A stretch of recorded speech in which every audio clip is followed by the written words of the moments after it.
mic on this. For those of you that weren't here before, we were talking about Blackjack Lanza.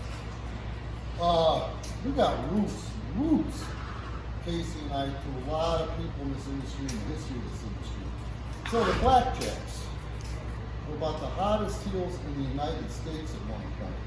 They came in and they worked for the territories for Vern Gagne and Dick the Bruiser. I could tell you the crowd of Dick the Bruiser, he used to not show up to his own shows until right before he was supposed to wrestle. He'd leave his house, which was 3 hours away from the Indianapolis building, with 1 hour beforehand, and he could drive through that shit as fast as he wanted to make it because he was Bruiser. You know, he could go 140 miles per hour and nobody's going to pull him over. It's like, oh, here comes Bruiser, let him in. That's the kind of juice these guys used to have. So, Blackjack Lanza, Blackjack Mulligan were a tremendous team that sold out more tickets in insane buildings than you guys see today with AEW or World Wrestling Entertainment, including and not limited to some of the biggest stars of all time, which is what they call them, which is The Rock and also Steve Austin. Lanza later became an agent.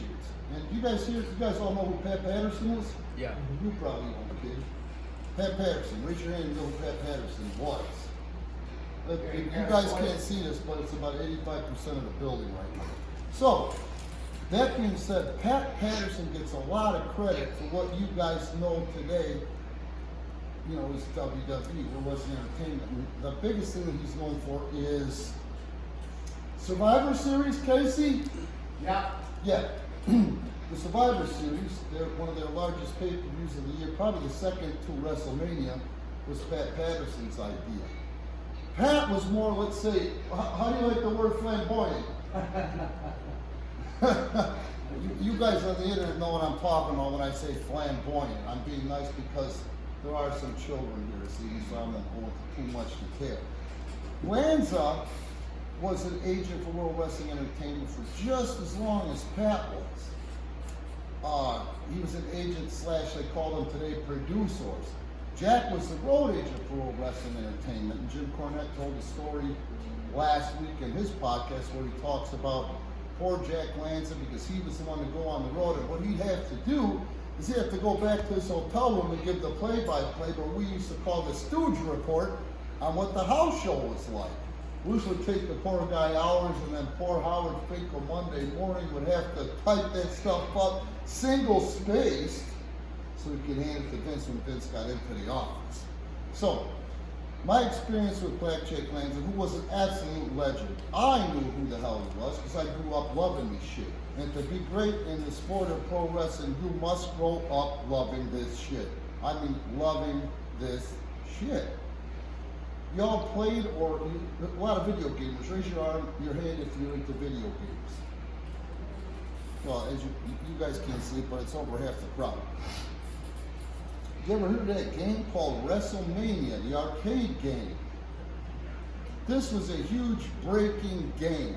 This was the second most well-known game in the early 90s, only to NBA Jam, which was developed by a guy by the name of Mark Trammell, who worked for a company called Bally Midway, who were basically originators after Pong of what you guys love today and what you guys play today. I mean, look it up on the internet. I don't know if you guys know the name Mark Trammell, but I know when I was working at TNA Wrestling and they were trying to do a game, Bally Midway came in and he was well known. He's like the Oscar winner, you know.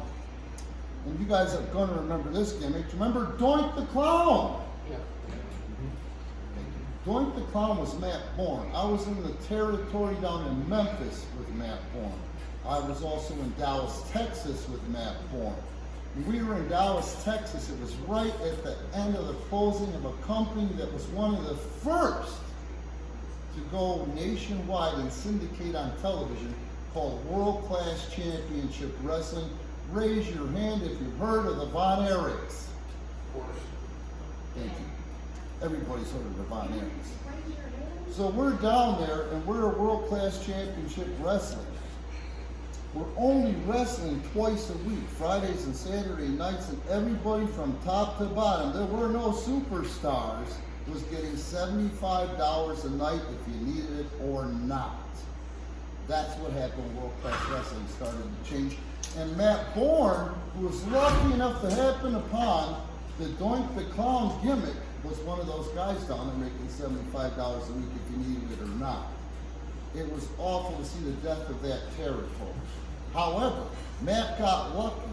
Vince had an idea in his head, and I'm talking about Vince McMahon Jr., to come up with a killer clown based upon the movie. You guys ever heard of the Killer Clowns from Outer Space? Yeah. Unbelievable cult classic, and that's what spawned the gimmick, Doink the Clown. Let's bring in a heel clown. And what better guy to do it than a guy who actually was a bronze medalist for the United States Olympic wrestling team, Matt Bourne. A clown that could rip your head off if he wanted to. That's the thing about Matt. Matt was very unpredictable. It wasn't just his gimmick in the ring. And like I said, Matt was a bronze medalist and could rip off 90% of the heads of anybody he wanted to. So they bring in Doink the Clown as the first guy for this video game because Doink the Clown was just getting old. Fans went crazy for his gimmick. And they sent Blackjack Lanza, Jack Lanza, who himself was a large individual, had to go 6'4", 6'5", 260 pounds even then, and also their most serious and toughest and most respected agent of World Wrestling Entertainment. They had Young Rand go in there, and Young Rand was the one who first ran through and worked with Mark Trammell for hours and hours and hours, going through the body movements that were to be used in that game, and the first guy that I went to work with was Matt Bourne. Jack Lanza was just like me. He'd wrestle his whole career. He'd go out there and have hour matches, but we're kind of like go against the science.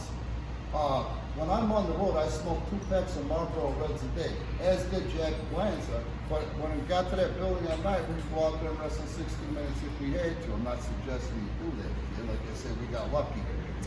Jack was a Marlboro man. Jack was very cool to me because when I went and did work for World Wrestling Entertainment, I did what was asked of me, and I handled my business very well. And Jack liked me and respected me because I really worked hard to get that game going and the moves that could be done with what we had at the time. We were going to go teach Doink the Clown that. So Matt Bourne shows up, and we hadn't seen each other since Dallas, and now he's got that big push, and he just worked this big pay-per-view for Vince, and he just got his first check from the Doink the Clown pay-per-view for $7,500.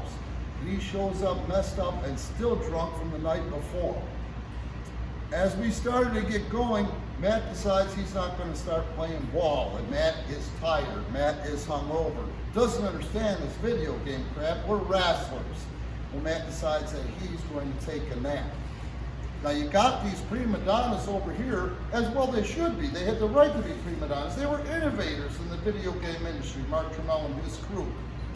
You got Jack Lanza here, who is an older guy, but certainly probably could have held his own in his heyday with Matt Bourne. Working for World Wrestling Entertainment or World Wrestling Federation, he's not going to get physical with Matt, but Jack couldn't get him to perform. So Jack and I, who kept going outside to take smoke breaks together, trading Marlboros all day, Jack says, I don't know what I'm going to do. This heat is going to be my heat. I go, okay, if you want, I'll take a shot at it. But if Matt gets up and goes after me, I got to trust, Jack, that you have my back. Well, I guess between the two of us, we could restrain him if we had to. So I went and said, Matt, let's get going. Matt, let's get going. Matt's passed out. He's on the table like this. And I finally said, Matt, you're making $7,500 for your first pay-per-view check. Less than a year ago, we were down in World Class making $75. Matt perked right up and got out there and did business for the rest of the day. Lanza thanked me, and we remained friends up until a couple of years ago and had a lot of respect for each other. But that's how I'm going to pay tribute to Jack Lanza. Go ahead, G. I want this as content up on YouTube. Was this entertaining or no? Yeah. This is what I'm talking about. We've got to get out there to people. These are ties. These are stories that there's not a lot of people alive left that can tell them anymore with direct lineage to these type of things. And again, as wrestling fans, the WrestleMania arcade game was groundbreaking. In the video game industry, period, this game was groundbreaking. And again, I'm going to close it up with this and take the focus off that and put it back.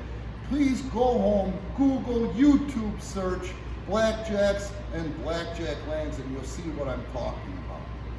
Because Blackjack Lanza, again, was a groundbreaking performer.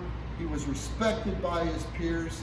He did things on his terms. He retired when he wanted to, and I'm sure he passed away the way he wanted to. I think it was 86 or 87 years old. Thanks for hearing my bullshit. Who said that 87? 86.